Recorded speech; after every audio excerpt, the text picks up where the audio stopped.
welcome the Rockstar DMC!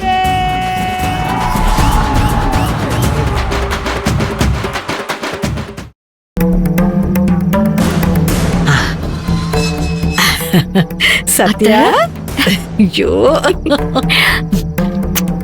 சரி, நீ எதுக்கு இந்த ராத்திரி நேரத்துல எனக்கு போனை போட்டு சீக்கிரமா வான்னு சொன்ன? சொல்ற அத்தை, ஏற்கனவே வீட்டுக்கு ரோஹிணியோட மாப்பிள்ளை வீட்டுக்காரங்க வந்திருக்காங்க. நீங்க இப்போ உள்ள வந்து சிறப்பான ஒரு சம்பவம் பண்ணணும். என்ன பண்ணணும்டா கண்ணு?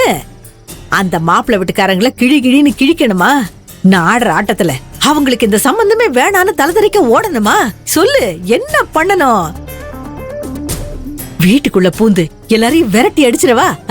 அத்தை, அவங்கள விரட்டி அடிக்கலாம் வேண்டாம். நீங்க ஆடுற ஆட்டத்துல அவங்களும் இவங்களும் பிரிக்கவே முடியாத சம்பந்திகளா ஆகணும். என்னடி இது? நம்ம கொள்கைக்கு விரோதமா இருக்க. எப்பவுமே நம்ம குடும்பம் ரெண்டு ஆகணும், கொலை விழணும், அத பார்த்து நம்ம ரசிக்கணும். இதான நம்ம கொள்கை. அதென்ன தோசையை திருப்பி போடுற மாதிரி இன்னைக்கு என்னவோ மாத்தி சொல்றிய சத்யா? என்ன திருந்திட்டியா?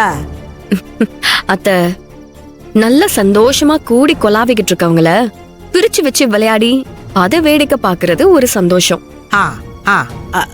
இன்னொன்னு இருக்கு, சேரவே கூடாதவங்கள ஒண்ணு சேர்த்து வச்சு இதுல பிரச்சனையை ஏற்படுத்தி அவங்க சண்டை போட்டுக்கிறத பாக்குறது இன்னொரு சந்தோஷம்.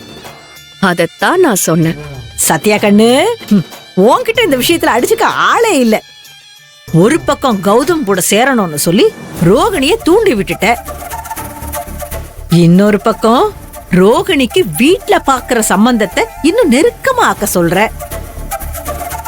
இந்த 10 ரூபாய் துட்டு இருக்குல்ல, அதுக்கு 2 பக்கம் இருக்கிறது மாதிரி உனக்கு 2 பக்கமும் மூளை இருக்கு.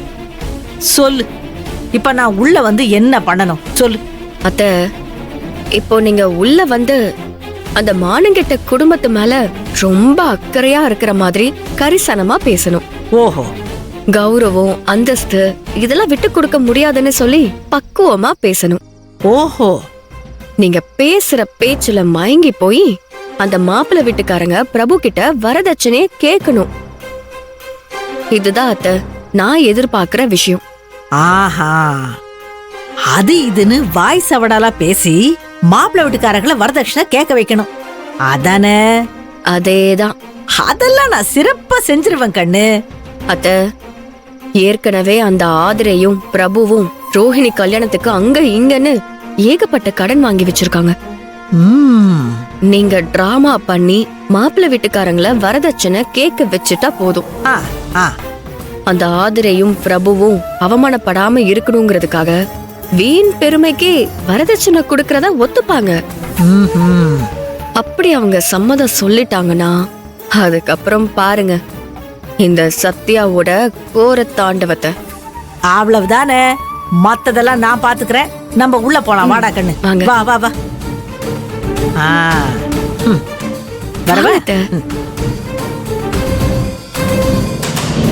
சரி ஆதிரே, அப்ப நாங்க கிளம்புறோம்.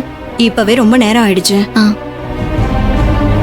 தம்பி, நீங்க சொன்ன மாதிரியே காலையிலேயே மாங்கல்யத்தையும் முகூர்த்த புடவையும் கொண்டு வந்துருங்க. சரிங்க. அப்ப நாங்க வரோம். கிளம்புறோம். சம்பந்தி, அம்மா நாங்க கிளம்புறோம். அடடே சம்பந்தியம்மா, இருங்க இருங்க, இந்த வரேன். அடடடடடடடா, கும்பிட போன தெய்வம் குறுக்க வந்துச்சின்னு சொல்லுவாங்க. ஆனா அந்த தெய்வங்க ரெண்டு ஏன் முன்னாடி வந்து நிக்குதே? இது என்னடி ஆச்சரியமா இருக்கு. அட என்னங்க, திருவிழால காணாம போன பிள்ளைங்களாட்டும் அம்மாவும் பொண்ணு திருன்னு முழிச்சுக்கிட்டு இருக்கீங்க. நான் யார தெய்வம்னு சொன்னேன்னு புரியல. உங்க 2 பேரையும் தாங்க சொன்னேன்.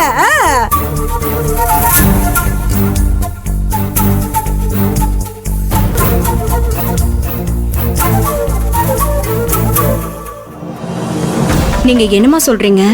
திடீர்னு தெய்வம் அது இதுன்னு என்னென்னமோ சொல்றீங்களே.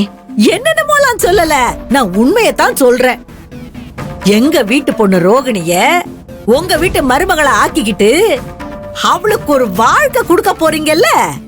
என்ன பொறுத்த வரைக்கும் நீங்க எல்லாருமே தெய்வங்க தான். தெய்வ சம்பந்தி, தெய்வ மாப்பிள, தெய்வ மாப்பிள்ளையோட அக்கா.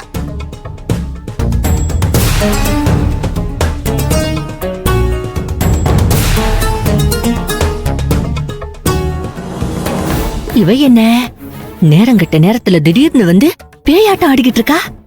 எதுக்கு இந்த ஆட்டம்னு ஒண்ணுமே புரியலையே. சொர்ணாமா, நீங்க மாப்பிள்ளை வீட்டுக்காரங்க மேல இவ்ளோ மதிப்பும் மரியாதையும் வச்சிருக்கிறத நினைச்சா எனக்கு ரொம்ப ரொம்ப சந்தோஷமா இருக்கு. ஆனா அவங்க கிளம்பிட்டாங்க. இப்பவே ரொம்ப நேரம் ஆயிடுச்சுல, அவங்களுக்கு கொஞ்சம் வழிய விடுங்க. ஆதர, நீ நினைக்கிற மாதிரி நான் ஒண்ணு அவங்கள வழி மறிக்கல. ரோகிணிக்கு ஒரு நல்ல வழியை ஏற்படுத்தி கொடுக்கணுங்கிறதுக்காகத்தான் இவங்க எல்லாரையும் நினைச்சு நான் பெருமையும் சந்தோஷமும் பட்டுக்கிட்டு இருக்கேன்.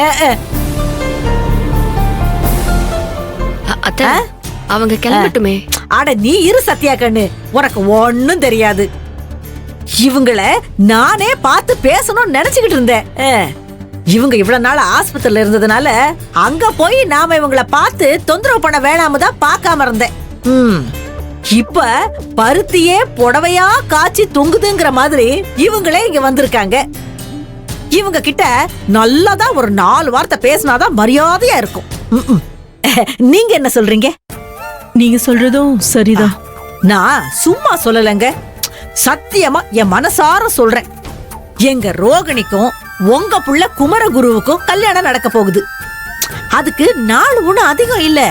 கண்ணை மூடி கண்ணை திறக்கிறதுக்குள்ள எல்லாரும் அட்சதைய கையில வாங்கிக்கிட்டு பொண்ணையும் மாப்பிள்ளைய சுத்தி நின்னு ஆசீர்வாதம் பண்ணணும் போல இருக்கு. அந்த அளவுக்கு தான் நமக்கு நேரமும் காலமும் இருக்கு போல இருக்கு. ஆனா நீங்க இப்ப வரைக்கும் ஒரு விஷயத்தை பத்தி வாயே துறக்காம இருக்கீங்க.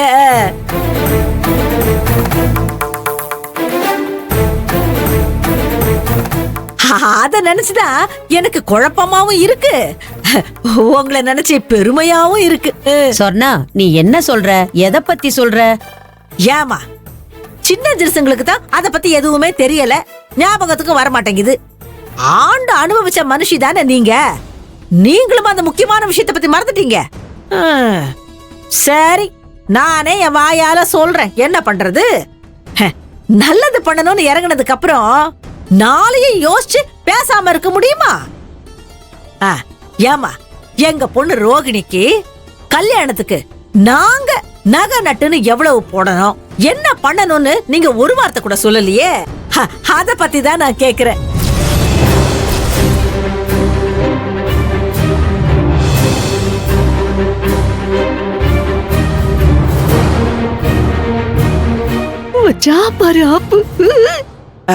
என்ன 2 பேரும் ஒண்ணுமே சொல்லாம நிக்கிறீங்க? இதுல சொல்றதுக்கு என்னமா இருக்கு? நாங்க நகை நட்டெல்லாம் எதுவுமே எதிர்பார்க்கல.